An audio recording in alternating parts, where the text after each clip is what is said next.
Vamos a realizar un par de ejercicios más respecto a los circuitos eléctricos que pueden tener una mayor dificultad al que vimos anteriormente. Ejemplo 2. Vamos a hallar el valor de todas las corrientes que pasan por el circuito.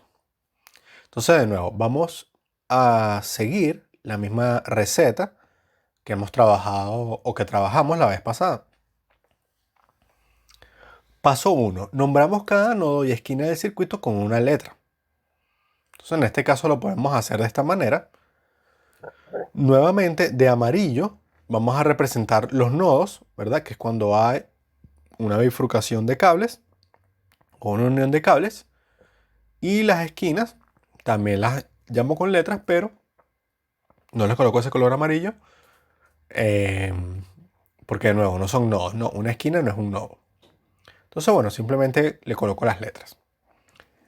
Luego, ¿verdad? Paso 2. Le damos un sentido arbitrario a la manera como circula la corriente. Podemos escoger de esta manera. Yo digo, bueno, por acá viene la corriente 1. Cuando llega a este nodo se separa en 2 y en 3. De nuevo, por un pedazo de cable solo pasa una corriente. Es decir, por acá pasa I2, I2, I2, I2. Por acá abajo pasa I3, I3, I3, I3, I3. Y por el cable de arriba, bueno, en esta dirección viene I1. Entonces viene I1, se separa en 2 y 3. Y nuevamente acá 2 y 3 se vuelven a unir, tal que sale I1 por acá. Entonces, de nuevo puedo escoger esta dirección, puedo escoger otra, ¿verdad? O puedo haber llamado a esta I3 y a esta I2 y 1, lo que sea. Eso en el fondo no importa. Simplemente le damos un sentido a la corriente, arbitrario, el que yo quiera, pero que sea consistente. Muy bien. Aplicamos la primera ley para los nodos. Tenemos dos nodos, el nodo B y el nodo E. En el nodo B, les recuerdo, la ley de los nodos dice las corrientes que entran al nodo es igual a la sumatoria de las corrientes que salen. Entonces la corriente que entra es la corriente 1. Y la corriente que sale del nodo B es la 2 y la 3. Entonces decimos I1 es igual a I2 más I3. El otro nodo es el nodo E. En este caso, en el nodo E, las corrientes que entran son por acá I2 que está entrando y por acá abajo y luego sube I3. I2 e I3 están entrando al nodo y la corriente 1 es la que sale del nodo. I2 más I3 igual a I1. Fíjense que como en el caso anterior, o en el ejercicio anterior, estas ecuaciones de los nodos son equivalentes. Entonces me quedo simplemente con una de ellas. I2 es I1, perdón, es I2 más I3. Muy bien. Ahora, venimos y aplicamos la ley de las mallas. Pero fíjense lo siguiente. En el primer ejercicio vimos que si yo podía encontrar una malla donde solo hubiese una resistencia, yo la podía usar para hallar el valor correspondiente de la corriente que pasara por esa resistencia. Ahora, si me doy cuenta, acá no importa la malla que yo escoja, por ejemplo, esta de arriba, paso por dos resistencias. O esta total, paso por dos resistencias. O esta del medio, paso por dos resistencias. No importa cuál malla yo escoja, voy a tener dos resistencias. Lo que quiere decir es que esa ecuación va a tener dos incógnitas. Cuando plantea una ecuación para alguna de las mallas, va a tener dos incógnitas y no me puedo escapar de eso. Ahora, en la ecuación del nodo anterior que calculamos, vimos que I1 era igual a I2 más I3. Necesitamos dos ecuaciones más, por lo tanto voy a utilizar de estas tres mallas posibles, ¿verdad? Que es la rectangular de arriba, la rectangular de abajo y la completa. De esas tres mallas solo necesito dos. Puede ser cualquiera, dos, pero va a haber una escogencia que me va a hacer las cosas un poco más sencillas. Ahora, ¿cuáles van a ser esas? Fíjense, en la ecuación del nodo, de nuevo, teníamos I1 es igual a I2 más I3. Entonces, para resolver en general sistemas de ecuaciones, uno lo que hace es ir eliminando variables hasta que te quede una sola variable y una sola ecuación, que es lo que sabemos resolver. Entonces, cuando plantee las ecuaciones de las mallas, me van a quedar ecuaciones que tienen las corrientes combinadas. Por ejemplo, si aplico la malla de arriba, esa ecuación va a tener a la corriente 1 y la corriente 2. Si aplico la malla de abajo, va a tener la corriente 2 y la corriente 3. Y si aplico la malla más grande, va a tener la corriente 3 y la corriente 1. Ahora, uno de los métodos, que es el que vamos a utilizar para resolver sistemas de ecuaciones, es el método de sustitución. Entonces, va a ser bueno que yo logre de alguna manera hallar una ecuación entre I1 e I2 y entre I1 e I3. ¿Y por qué es esto? Porque si yo tengo mi ecuación original del nodo que me dice I1 es igual a I2 más I3, si yo logro sustituir de alguna manera ese I2 por algo que tenga que ver con I1 y ese I3 con algo que tenga que ver con I1, al final cuando hago esas sustituciones me va a quedar solo una ecuación para I1. Por lo tanto, lo más conveniente acá va a ser tomar la malla de arriba, que me relaciona I1 con I2, y la malla completa, que me relaciona I1 con I3. De nuevo, yo puedo escoger también esta de abajo, que me relaciona 2 con 3. Pero entonces tendría una ecuación que me relaciona 3 con 2, otra que me relaciona 1 con 2 y otra que me relaciona 1 con 2 con 3. Yo lo que quiero es sustituir 2 por, o sea, la corriente 2 por algo que tenga que ver con I1 y la corriente 3 por algo que tenga que ver con I1 para que en la ecuación del nodo lo pueda sustituir. Pero vamos a ir viendo esto poco a poco, ¿no? Ok, escojo primero la malla ABFA por la razón que acabo de decir. Quiero una ecuación que me relacione I1 con I2 y una que me relacione I3 con I1. Entonces esta primera malla. Y hacemos lo mismo que hemos venido haciendo. Ok, de A a B no pasa nada. Ahora, de B a E me encuentro tanto una pila como una resistencia. Entonces primero la pila. Si voy de B a E, quiere decir que estoy saliendo por el signo negativo. Por lo tanto, va a colocar menos 5 voltios. Luego sigo yendo hacia acá. Y de nuevo, de B a E es la misma dirección que va la corriente I2. Y hemos dicho que si vamos en la misma dirección de la corriente, entonces vamos a colocar menos.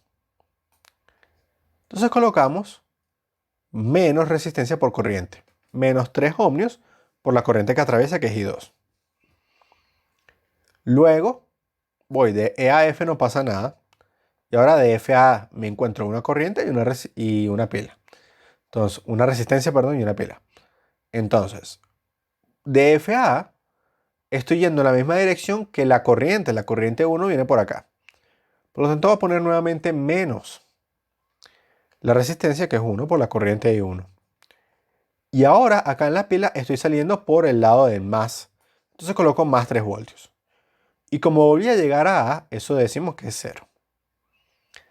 Ahora, estas ecuaciones yo las voy a arreglar de la siguiente manera. Coloco las corrientes de un lado y los voltajes del otro lado. Entonces, los voltajes los dejo del lado izquierdo, menos 5 más 3 da menos 2. Y estas corrientes negativas las paso al lado derecho, tal que dan 3 ohmios por I2 más 1 ohmio por I1. Y la puedo escribir así. Me voy a quitar las unidades porque va a ser más fácil a la hora de trabajar, recordando que cuando calcule la corriente me va a dar en amperios. Entonces, bueno, 3 y 2 aquí está, más I1, o un I1 aquí está, igual a menos 2. Y esto yo lo voy a llamar la ecuación 2. Esto es una relación entre la corriente 2 y la corriente 1. Ok, ahora voy a escoger esta malla completa, A, B, C, D, F, A.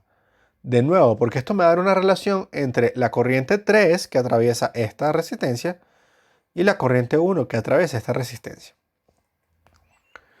Entonces, de A a B no pasa nada, de B a C no pasa nada, y acá, como voy en la misma dirección que la corriente, entonces pongo menos resistencia, que es 5, por la corriente que la atraviesa, que en este caso es 3. Luego, de D a E no pasa nada, de E a F no pasa nada, y acá, igual que lo anterior, voy en la misma dirección, coloco menos 1 por I1, porque es la corriente, les recuerdo acá, está pasando I1 por acá arriba, y salgo con el signo positivo de más 3 voltios. Y digo que eso es 0. Entonces, de nuevo, voltios por un lado, corrientes por otro lado, y me quito las unidades para trabajarlo más limpiamente. Y digo que esto es la ecuación 3. Muy bien. Ahora, tengo mis ecuaciones, ¿verdad? Fíjense que no he podido hallar ninguna corriente todavía, porque estas ecuaciones tienen al menos dos incógnitas cada una. Entonces no puedo despejarla directamente. Entonces, vamos a juntar esas tres ecuaciones, ¿no? La ecuación 1 era la ecuación de los nodos. I1 es igual a I2 más I3.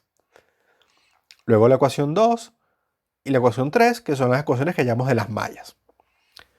Ahora, si se fijan, estamos obteniendo lo que habíamos querido desde un principio. Dijimos que queríamos una relación entre 1 y 2 para despejar I2 de acá. Y una relación entre 1 y 3 para despejar I3 de acá. Y cuando hagamos eso, esos despejes, luego los vamos a sustituir acá, la 2 y la 3, para que al final todo esto me quede una ecuación para I1. Vamos a ver cómo lo hacemos. Vamos a despejar primero I2 de la ecuación 2. Entonces la ecuación 2, voy a despejar I2. Este I1 pasa restando y luego el 3 pasa dividiendo. Y me queda esta fracción. I2 es menos 2 menos I1 entre 3. Ahora de la ecuación 3 vamos a despejar I3. Este I1 positivo lo paso restando y luego el 5 lo paso dividiendo. Y voy a llamar a esto las ecuaciones 4 y 5. Que de nuevo, en realidad son las ecuaciones 2 y 3 despejadas, pero bueno, las podemos llamar así. Ahora, si se fijan, I2 está escrito en términos de I1. Aquí solo hay I1 y números. E I3 está escrito solo en términos de I1. Entonces, estos dos valores los voy a sustituir ahora acá en esta ecuación. Y cuando haga eso, me va a quedar solo una ecuación para la corriente 1. Juntamos las ecuaciones 1, 4 y 5.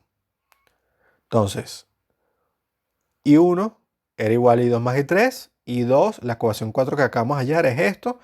E I3 es esto. Entonces, voy a sustituir. Donde vea I2, coloco acá. Y donde vea I3, coloco acá. Tal que si sustituimos la ecuación 4 y 5 en 1, me va a quedar lo siguiente. I1 es igual a I2. Pero I2 era esto. Menos 2 menos I entre 3. Más I3. Pero I3 era esto. 3 menos I1 entre 5. Ahora, si se fijan, esta ecuación solo depende de I1. Es decir, es una ecuación que puedo despejar. Pero bueno, para eso vamos a trabajarla un poco, ¿verdad? Primero, la sumamos como fracciones, ¿no? Sacamos el mínimo común múltiplo, que es 15, y sumo como fracciones, ¿no? 15 entre 3 da 5. Entonces 5 por menos 2 y 5 por menos I1. Y luego 15 entre 5 da 3, y entonces queda 3 por 3 menos I por 3. Vamos a pasar todo esto en una línea, paso el 15 multiplicando acá, y luego voy resolviendo cada uno de estos, ¿no? Menos 2 por 5 da menos 10, menos I1 por 5 da menos 5I, 3 por 3 da 9, y menos I1 por 3 da menos 3I. Y ahora paso las I de un lado, los números del otro lado. Tal que acá, menos 5i la paso sumando al 15i, me da 20i, menos 3i más 20i. O sea, cuando lo paso al otro lado sumando, da 23i. Y acá me queda menos 10 más 9, los números da menos 1. Y simplemente despejo. Y es igual a menos 1 entre 23. Tal que eso da menos 0,04 amperios. Ahora, como ya tengo I1, que es 0,04 negativo, lo puedo sustituir acá, en las ecuaciones 4 y 5, para hallar el valor de las corrientes I2 e I3. Y eso es exactamente lo que vamos a hacer. Entonces, I2 era esto, menos 2 menos I1 entre 3. Ah, pero I1 era menos 0,04. Teniendo cuidado con los signos, ¿verdad? I1 es negativo, entonces aquí va a haber un menos por menos más. Resto estos números, le pongo el signo del mayor y divido. Tal que la corriente 2 es menos 0,65. Voy a hacer lo mismo con I3. I3 es 3 menos I entre 5, 3 menos I1 entre 5, donde I1 es menos 0,04. De nuevo, menos por menos da más.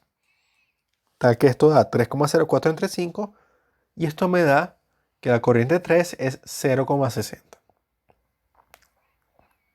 Entonces, finalmente, el valor de las corrientes son I1 menos 0,04, I2 menos 0,65 y 3 menos 0,60. Pero ahora, si el valor de la corriente da negativo, quiere decir que el sentido real de la corriente es en la dirección opuesta. Por eso les decía que al principio no importa qué dirección yo les voy a dar a las corrientes, porque el mismo ejercicio me va a decir cuál es la dirección real. Si me da un valor positivo como I3, quiere decir que la corriente efectivamente I3 va en esta dirección. Pero I1 e I2 me dieron negativo. ¿Qué quiere decir? Que su dirección es opuesta. Es decir, I2 en vez de ir hacia la derecha, viene hacia la izquierda. E I1 en vez de ir hacia abajo, va a ir hacia arriba. Es decir, queda de esta manera. De nuevo, si una corriente me da negativa, la dirección real va a ser simplemente en la dirección opuesta.